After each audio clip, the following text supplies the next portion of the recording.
खैर, विपक्ष ने जो प्रश्न पूछे उनका जिक्र मैं कल कर चुका हूं, इसलिए आज चर्चा नहीं करूंगा।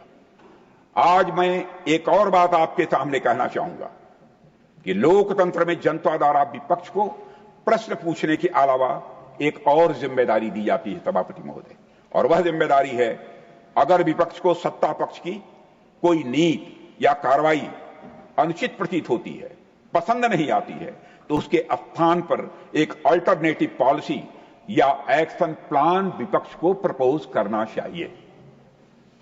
सभापति महोदय, यदि इस ऑपरेशन सिंदूर के परिप्रेक्ष्य में देखा जाए तो जब हमारे भारतीय माताओं और बहनों का सिंदूर उजड़ा था तो हमारी सरकार को जो उचित लगा हमने वह किया, और 100 से अधिक आतंकियों को मौत के घाट उतारने में कामयाब हुआ। मैं यहां यह भी कहना चाहूंगा सभापति महोदय, आज भी ऑपरेशन सिंदूर पर मात्र विराम है, पूर्ण विराम नहीं है, कामा है, फुल स्टॉप नहीं है। अगर किसी को यह लगता है कि हमने ऑपरेशन सिंदूर करके ठीक नहीं किया, तो मैं उन्हें आमंत्रित करता हूं, वह जनता को बताएं कि उनके पास इसका अल्टरनेटिव एक्शन प्लान क्या है। हमारी माताओं बहनों का सिंदूर उजड़ गया, तो क्या हम पाकिस्तान के साथ डिप्लोमेटिक इंगेजमेंट करें? क्या हम पाकिस्तान को डोजियर सौंपें? क्या हम अंतर्राष्ट्रीय संगठनों में जाकर केवल बातें करें? जब हमारे विपक्ष के साथी सत्ता में थे, तो आतंकी हमले होने पर वे ऐसे ही कदम उठाया करते थे। क्षमा कीजिएगा खड़गे जी, मैं विपक्ष का बहुत सम्मान करता हूं, और स्वस्थ लोकतांत्रिक व्यवस्था में विपक्ष का सम्मान किया भी जाना चाहिए। और सभापति महोदय, कुछ लोगों को लगता है कि पाकिस्तान के पास न्यूक्लियर वेपन्स हैं, तो उनसे केवल बातचीत करनी चाहिए, छेड़ना नहीं चाहिए।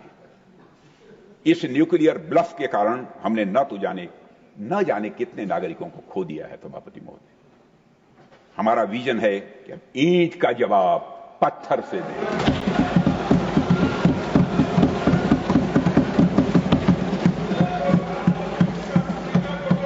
मैं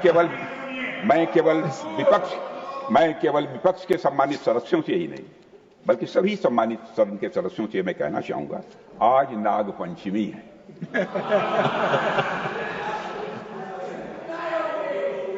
नागपंचमी के दिन नागों को दूध पिलाना तो यह उचित है सभापति महोदय, परंतु रोज नहीं।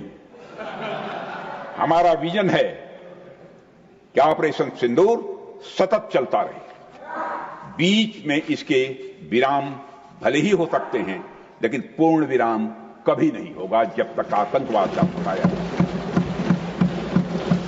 सभापति महोदय, आज जब मैं देश के अलग अलग हिस्सों में जाता हूं, तो मुझे भारतीय जनता का हमारी सरकार के इस विजन के प्रति अटूट विश्वास दिखाई देता है। पर कुछ हमारे मित्र हैं, क्या चाहते हैं वह हमारी समझ के बाहर है। इसका हमारे सम्मानित नेता प्रतिपक्ष खड़े होंगे तो जवाब देंगे, लेकिन हमारी समझ के बाहर है सभापति महोदय। जब आप सत्ता में थे तो आपकी पॉलिसी पैरालिसिस ने देश को नुकसान पहुंचाया है, मैं विनम्रता के साथ यह कहना चाहता हूं। और आज जब आप विपक्ष में हैं तो आपकी पॉलिसी बैंक करप्सी देश के लिए और लोकतंत्र के लिए चिंता का विषय बन चुकी है। हमसे जुड़े रहने के लिए हमारे YouTube चैनल को सब्सक्राइब करें और नई वीडियो की नोटिफिकेशन के लिए बेल आइकॉन को दबाएं।